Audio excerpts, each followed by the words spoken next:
Kembali lagi di Cerita Cinta Channel. Jangan lupa like, comment, and subscribe ya. Terima kasih. Kalian sedang apa? Cleo yang baru saja sampai di mansionnya menatap dengan bingung saat kakaknya melakukan hal yang menurutnya aneh. Sedang membuang biji kecil itu. Baby menunjuk ke arah buah naga yang ada di tangan Agam. Cleo yang bingung kini semakin bingung, bahkan sampai mengerutkan keningnya. Kau melakukan semuanya itu sendiri? Tanya Cleo tak percaya saat melihat bagaimana Agam mengambil satu persatu biji hitam yang ada di buah naga. Tentu saja, dia Dedi yang baik, bukan? Baby yang menjawab pertanyaan Cleo dengan penuh bangga. Ya Tuhan, Cleo langsung tertawa terbahak-bahak. Sungguh ia merasa kasihan saat melihat bagaimana tersiksanya wajah Agam. Tapi entah mengapa yang keluar dari bibirnya justru suara tawa. Dan yang lebih parahnya lagi, ini bukan kali pertama Cleo melihat kakaknya itu tersiksa oleh Baby. Karena sebelum mengetahui wanita itu hamil, Agam dibuat pusing saat Baby begitu sensitif, mudah marah dan menangis. 4 hari yang lalu, Baby bahkan meminta Agam untuk mengambil mangga muda, tapi harus mengambil langsung dari pohonnya. Tentu saja itu mudah bagi seorang Agam Mateo, tapi yang membuatnya sulit, mangga itu harus dari pohon orang lain, dan tanpa meminta izin terlebih dahulu pada yang punya. Parah bukan? Untung saja kakaknya memiliki tampang orang kaya, sehingga orang-orang yang melihat Agam mengambil mangga tidak berani menyebutnya sebagai maling. Dan 2 hari yang lalu, Baby lagi-lagi membuat ulah. Kakaknya itu dilarang pergi ke kantor dan tugasnya hanya menemani Baby seharian di dalam kamar. Tentu saja untuk yang satu ini, Agam justru merasa senang. Karena kakaknya itu pasti mengambil jatah berkali-kali dari istrinya itu. Kau pergilah, kalau tidak aku akan menyuruhmu untuk membantuku, ancam Agam dengan suara beratnya, karena dia tidak terima ditertawakan seperti itu oleh adiknya sendiri. Iya, kau pergilah, banyak-banyak istirahat, karena sebentar lagi kau akan menikah, sahut Baby. Kalian ini kompak sekali. Cleo hendak berjalan menuju kamarnya, namun niat itu diurungkannya karena masih penasaran dengan keinginan Baby. Sebenarnya kenapa harus dibuang bijinya?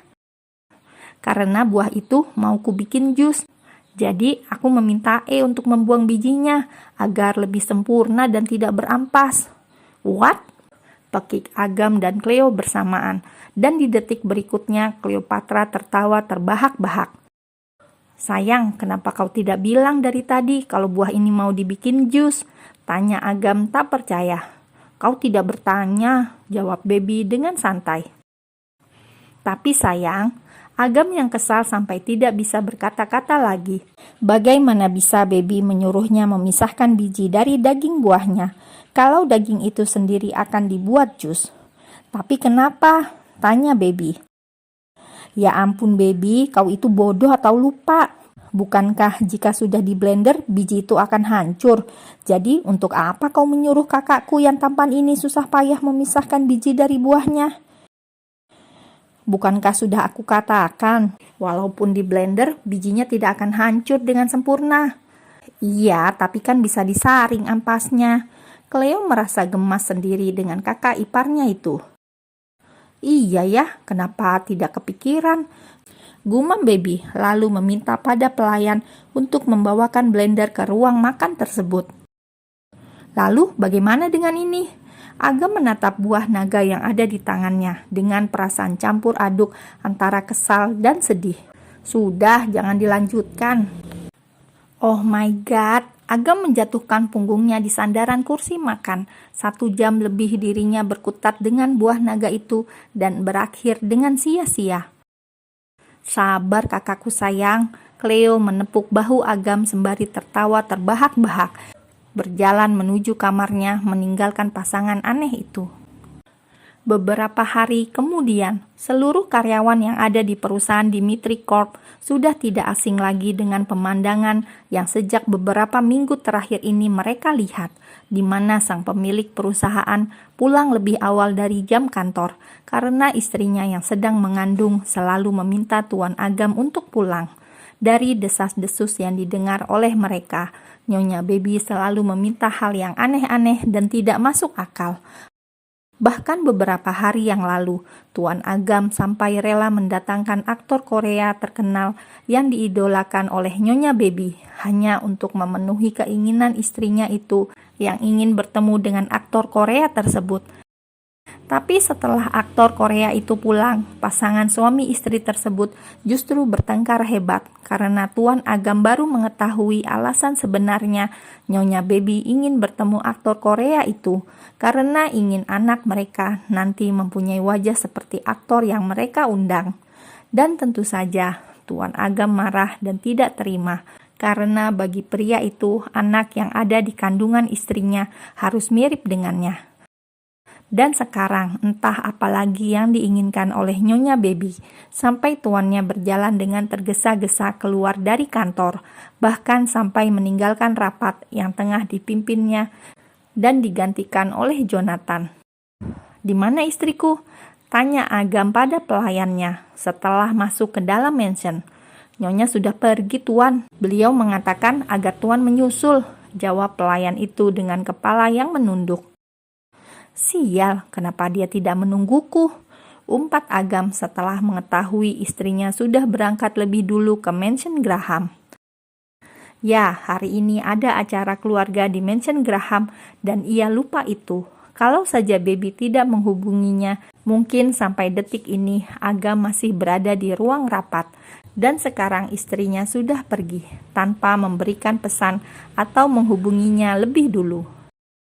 Padahal sudah jelas-jelas Agam melarang istrinya untuk keluar dari mansion, meskipun ditemani oleh supir mereka. Tapi lihatlah sekarang, Baby melanggar peraturan yang sudah dibuatnya.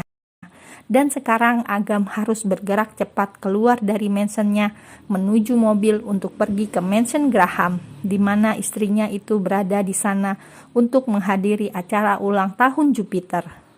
Setelah menempuh perjalanan selama 15 menit, Agam pun sampai di mansion Graham.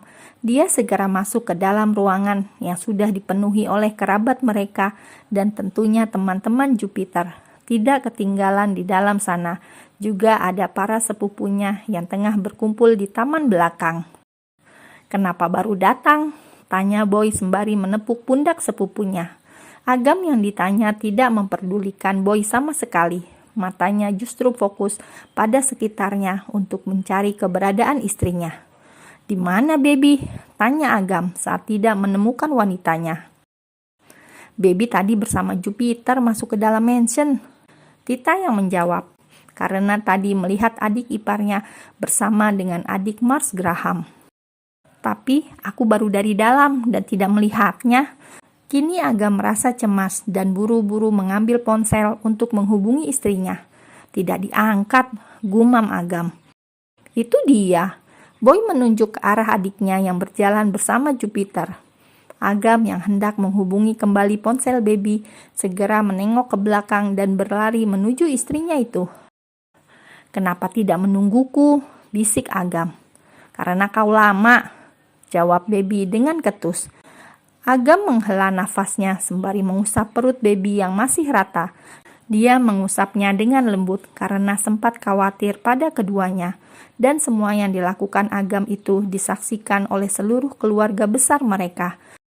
Semuanya terkejut karena tidak menyangka Agam yang dulunya sangat dingin dan datar perlahan berubah menjadi sosok yang hangat. Pekik Baby dengan terkejut saat Agam tiba-tiba mengecup bibirnya setelah mengusap perutnya yang masih datar. Bukan karena kecupan yang membuat Baby terkejut, tapi kecupan itu dilakukan di depan seluruh keluarga besar mereka yang ada di taman belakang mansion Graham. "Kenapa?" tanya Agam sembari mengusap bibir Baby yang basah karena perbuatannya. "Apa kau malu?" Baby menggelengkan kepalanya, lalu dengan cepat membalas kecupan Agam dengan sebuah sapuan lembut di bibir prianya, hingga terjadilah saling cium antara kedua bibir itu dengan disaksikan oleh keluarga besar mereka. Hei, Jupiter menarik ujung pakaian Kak Baby hingga membuat tautan bibir suami istri itu terlepas. Kalian ini tidak tahu tempat, di sini ada anak kecil. Ketus Jupiter dengan tangan yang berkacak pinggang, membuat semua orang yang ada di tempat itu tertawa, termasuk Baby dan Agam. Kalian berdua pulang saja dan masuk kamar daripada di sini dan membuat kami mual, seru Boy dengan terkekeh geli melihat bagaimana adiknya berciuman dengan sepupunya sendiri, walaupun status itu sudah berganti menjadi suami adiknya. Bi, kita menatap suaminya dengan tajam. Kenapa sayang? Apa kau juga ingin kita pulang? Dan ucapannya terhenti saat tangan Tita mendarat dengan sempurna di atas lengannya secara bertubi-tubi. Au, sakit sayang, protes Boy. Dan sontak saja semuanya kembali tertawa saat melihat bagaimana sang mantan Casanova tidak berdaya di tangan istrinya.